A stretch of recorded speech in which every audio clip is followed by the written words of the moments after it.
வணக்கம் நண்பர்களே. இன்னைக்கு நம்ம சேனல்ல எதை பத்தி பார்க்க போறோம்னா, உலகில் நடக்க இருப்பதை முன்கூட்டியே குறிப்பால உணர்த்தக்கூடிய உத்தரவு பெட்டிங்க. இது பற்றி சுவாரஸ்யமான பதிவு தான் இந்த வீடியோல பார்க்க போறோம். அது மட்டும் இல்லைங்க, முருகனுக்கு ஒரு சிறப்புக்குரிய தலமாக இருக்கக்கூடிய சிவன்மலை கோவில் பற்றி நீங்க இதுவரையுமே அறிந்திடாத ஒரு சுவாரஸ்யமான பதிவு தான் இந்த வீடியோல பார்க்க போறோம். இந்த வீடியோ உங்களுக்கு பயனுள்ள தகவல்களாக இருக்கும். அதனால வீடியோல எந்த இடத்துலையுமே ஸ்கிப் பண்ணாமல் முழுமையாக பாருங்கள். இது வரைக்குமே நம்மளை சேனலை பார்க்காதீங்களாக இருந்தீங்கன்னா சேனலுடைய பெல் பட்டனை கிளிக் பண்ணி சேனலை சப்ஸ்கிரைப் பண்ணிக்கோங்க. லைக் பண்ணுங்கள், ஷேர் பண்ணுங்கள், கமெண்ட் பண்ணுங்கள். வாங்க வீடியோக்குள்ளே போகலாம். இந்த பதிவில் பார்த்தீங்கன்னா ஒரு நிகழ்வு குறித்து உலகம் அறியும் முன்பே சொல்லும் ஒரு சக்தி வாய்ந்த மலையாக இருக்கக்கூடிய சிவன்மலை கோவிலை தான் பார்க்க போகிறோம். சிந்தையை அடக்கி சும்மா இருக்கிற திறன் அரிதுங்க. பஞ்சபூதங்களையே பார்த்தீங்கன்னா சக்தியை உணர்ந்து சித்தத்தை அடக்கி செயற்கையை செய்து வென்றவர்கள் தான் சித்தர்கள்னு சொல்லுவான்.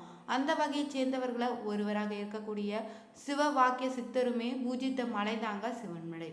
இந்த மலையின் மீது பார்த்தீங்கன்னா கோவில் கொண்டு அருள் பாலித்து வருகிறார் அருள்மிகு சுப்பிரமணிய சுவாமி திருக்கோயில். கடந்த பல வருடங்களுக்கு முன்பே பாட்டாளி மலையினை வழக்கத்தில் வச்சிருந்து அழைத்து வந்திருக்காங்க. பின்னர் தான் இங்கு வந்து தங்கி சித்தர் சிவவாக்கியரோ முன்னின்று முயன்று சான்றோர்களுடைய பெருந்துணையோடு பக்தர்களால் ஒத்துழைப்பாலும் பல திருப்பணிகளை செய்து இந்த கோவிலை எழுப்ப காரணமாக இருந்திருக்காரு. அன்று முதல் தான் இந்த மலையும் சிவன் மலைன்னு பெயர் வந்திருக்குது. மேலும் பார்த்தீங்கன்னா இந்த காலத்தில் இந்த மலையை சுற்றி பசுக்கள் சூழ்ந்து மேய்ந்து வர வளம் பெற்றிருந்துச்சு. பசுக்களை சேனு கூறுவது வழக்கங்க. சிவனின் சேயான குகன் வந்து அமர்ந்து அருள்பாலிப்பதாலும் சேமலை என அழைக்கப்பட்டது. பின்னர் தான் கால சுழற்சியின் காரணமாக தான் சிவன்மலைன்னு மாறியதாக ஒரு தகவலும் இருக்குதுங்க.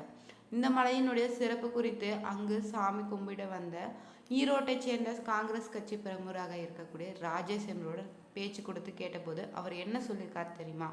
நம்மிடம் பார்த்த சிவன்மலை முருகப்பெருமான் சிறந்த திருத்தலங்க.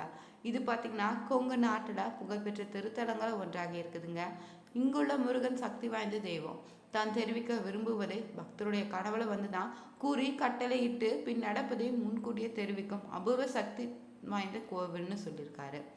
கடந்த சில வருடங்களுக்கு முன்பாக பார்த்தீங்கன்னா கோயில் பெட்டியில் செம்பல தண்ணீர் வைக்க உத்தரவு வந்திருக்குதுங்க. இதனால தான் நாட்டில் என்ன நடக்க போகுது என அது பகுதி அப்போது யாருக்கும் தெரியவில்லைன்னே சொல்லலாங்க. ஆனால் சில நாட்களிலேயே தமிழகத்தில் மக்கள் மனங்களை மாறாத வலுவாய் மாறிய ஒரு பெரிய அழிவு தான் சுனாமி ஏற்பட்டதால பல பேரும் தங்களுடைய உறவினர்களை இழந்து மிகவும் சோகத்திலே ஆழ்ந்திருக்காங்கங்க. அப்போது முதலே இந்த பெட்டியில் உள்ள பொருளுக்கு மதிப்பு இன்னும் அதிகமாகிட்டே இருக்குதுங்க. அடுத்ததாக பார்த்தீங்கன்னா மஞ்சள் வைத்து கோயிலை பூஜை செய்திருக்காங்க. முன்பு பார்த்தீங்கன்னா காட்டில் சும்மா கிடந்த மஞ்சளுடைய தங்கத்தின் விலையை கூட அதிக அளவுக்கு தற்போது மார்க்கெட்டில் விற்பனையாக வருதுங்க. அப்போது விண்ணை முட்டும் அளவு உயர்ந்த விலை பார்த்தீங்கன்னா இன்று வரையுமே பழைய நிலைக்கு திரும்பலன்னு சொல்லலாங்க. அடுத்து பார்த்தீங்கன்னா அங்கிருந்த கரூரை சேர்ந்த தேமுக முன்னாள் மாவட்ட தலைவராக இருந்த விஸ்வநாதன் என்பவர் என்ன சொல்லியிருக்காருன்னா, நான் இந்த கோவிலுடைய மகிமை தெரிந்து அடிக்கடி வந்து சாமி தரிசனம் செய்து போவேன். இங்கு வந்துட்டு போனாலே ஒரு மன மாற்றமும் நிம்மதியும் ஏற்படுதுன்னு சொல்லியிருக்காரு. இந்த கோவிலை பார்த்தீங்கன்னா சக்தி அபூர்வனும் முன்பு ஒரு பக்தருடைய கனவுல தான் மண் வைத்து பூஜை செய்ய சேர்ந்ததான். அது முதலே இந்த பகுதியை சுற்றிலும் பார்த்தீங்கன்னா நிலத்தினுடைய மதிப்பு கண்ணா பின்னான்னு உயர்ந்து விட்டதுன்னே சொல்லலாங்க. அவ்வளவு ஏன் தமிழகத்தில் பல இடங்களிலுமே இந்த நிலை தான் இப்போது கூட சாமலிய மக்கள் கூட நிலமாகுவது குதிரை கொம்பாவே இருக்குதுங்க. அது மட்டும் இல்லாமல் பார்த்தீங்கன்னா சிவன்மலையில் என்னென்ன பொருட்கள் வைத்து வழிபட்டிருக்காங்கன்னு உங்களுக்கு தெரியுமா? காசும் வைத்து வழிபட்டிருக்காங்களாம். அதே போன்று தான் மற்றொரு பக்தருடைய கனவுல வந்து 500 ரூபாய் பணம் வைக்க சொல்லி உத்தரவாயிருக்குது. அதன் பின்பு தான் பார்த்தீங்கன்னா மக்கள் மத்தியிலேயே 20 50 ரூபாய்க்கான மதிப்பு குறைந்திருக்குது. ஏன் 100 ரூபாய்க்கு கூட மதிப்பு குறைஞ்சிச்சுன்னே சொல்லலாம். தற்போது பார்த்தீங்கன்னா எல்லோருடைய கைகளிலுமே 500 ரூபாய் சரளமாக புழக்கத்தில் இருக்குதுங்க. கடந்த சில வருடங்களுக்கு முன்பாகத்தான் தங்கத்தின் விலை கம்மியாக இருந்துச்சு. ஒரு பக்தருடைய கனவுல வந்து அரை பவுன் தங்கத்தை வைத்து பூஜை செய்யவும் உத்தரவாயிருக்குது. சாமிக்கு கூட தங்கத்தின் மீது காதலா என வியந்து கிடக்க அனைவருக்குமே ஆச்சரியப்படுத்தும் விதமாக அடுத்த சில நாட்களையே தங்கத்தின் உண்மை நிலவரம் தெரிய வந்திருக்குதுங்க. அன்று ஏறிய தங்கத்தின் விலை பார்த்தீங்கன்னா இன்று வரையுமே குறையவில்லைன்னு சொல்லலாம். என்னவென்றால் பார்த்தீங்கன்னா தங்கத்தின் விலை பார்த்தீங்கன்னா தற்போது தாறுமாறாக உயர்ந்து கொண்டே தான் போகிறதுங்க. பெண்ணை பெற்ற பெற்றோர்கள் எல்லாமே முருகா நீ என்ன சோதனைன்னு குரலை கொடுத்து அழுவ தொடங்கி முருகா நீயே என் பின்னை காப்பாற்றணும் கரை சேர்க்கணும் வேண்டி வராங்க. இப்படி இருக்க பார்த்தீங்கன்னா மற்றொரு பக்தருடைய கனவுல முருகன் தேங்காய் வைக்க சொல்லி உத்தரவானுச்சு. அது போலவே ஆண்டவர் உத்தரவு பெட்டியில் வைத்து பூஜையும் செய்திருக்காங்க. அப்போது முதலே பார்த்தீங்கன்னா தேங்காய் விலையும் கூட அதிகரித்து தாங்க இருக்குது.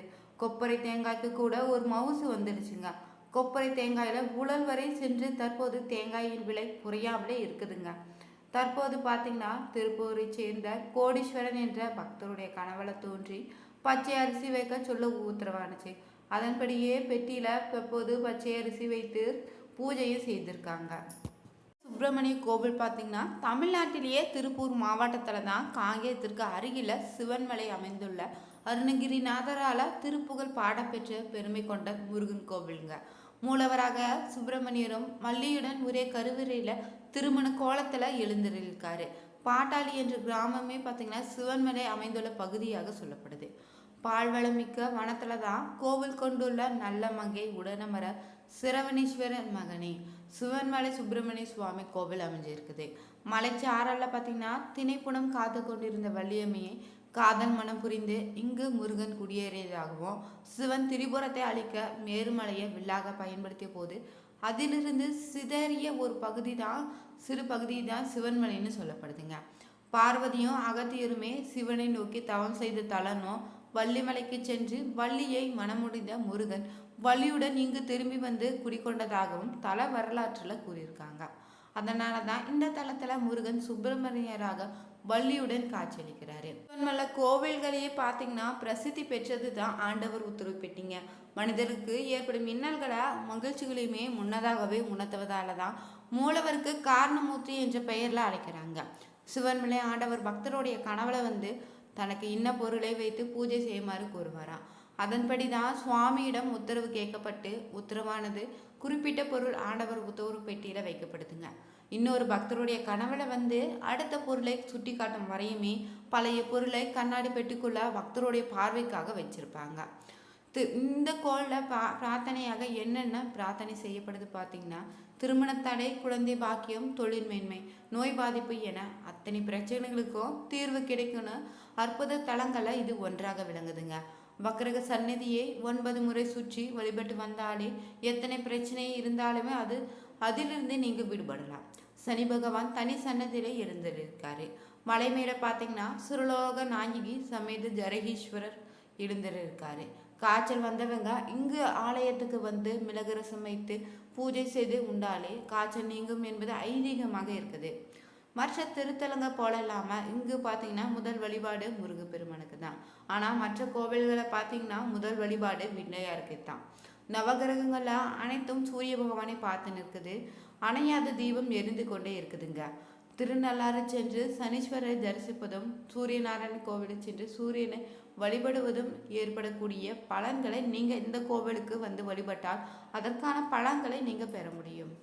ஆண்டவரை பக்தருடைய கனவுல குறிப்பால உணர்த்தி அது சம்பந்தமான பொருட்களை உத்தரவு பெட்டியில வைப்பது தொன்று தொட்டு இந்த கோயில வழக்கத்துல இருந்து வருதுங்க.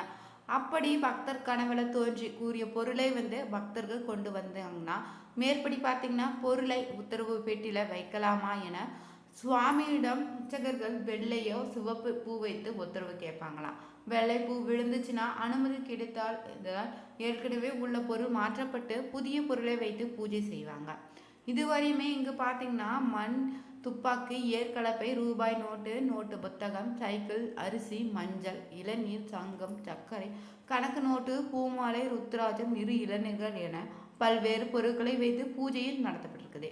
அவ்வாறு வைத்து பூஜை செய்யப்படும் பொருள் சமுதாயத்தில் ஒரு தாக்கத்தை ஏற்படுத்தி இருக்குதுங்க. கடந்த டிசம்பர் மாதம் பார்த்தீங்கன்னா 17ஆம் தேதி முதல் திருவோட்டல விபூதியூர் ருத்ராஜம் வைத்து சிறப்பு பூஜை செய்யப்பட்டுச்சு. கடந்த 25ஆம் தேதி தான் வைக்கோல் வைத்து பூஜையும் செய்யப்பட்டது. நிலையில தாங்க திருப்பூர் மாவட்டத்துக்கு காங்கேயம் அருகில் உள்ள ஆரத்தெழுவு பகுதியைச் சேர்ந்த தங்கவேல் என்ற பக்தருடைய கனவுல கற்பூரமும் பிரமும் வைக்க உத்தரவாயிருக்குது. இதை எடுத்து பார்த்தீங்கன்னா ஆடவர் உத்தரவு பெட்டியில கற்பூரம் பிரமும் வைத்து பூஜை செய்யப்பட்டு வருது. வச்சு பார்த்தீங்கன்னா கோவில் சிவாச்சாரியர்கள் என்ன சொல்லியிருக்காருன்னா, சிவன் மேலே ஆண்டவர் உத்தரவு பெட்டியில் எந்த பொருள் வைத்து பூஜை செய்யப்படுதோ அந்த பொருள் பார்த்தீங்கன்னா சமுதாயத்தில் ஏதாவது ஒரு வகையில் தாக்கத்தை ஏற்படுத்தும் சொல்லியிருக்காரு. வீடியோ உங்களுக்கு பிடிச்சிருந்தா கமெண்ட் பாக்ஸில் ஓ முருகா போச்சு 3 முறை பதிவிடுங்க. லைக் பண்ணுங்கள், ஷேர் பண்ணுங்கள், கமெண்ட் பண்ணுங்கள். மறக்காமல் சேனலும் சப்ஸ்கிரைப் பண்ணிக்கோங்க. Thank you viewers.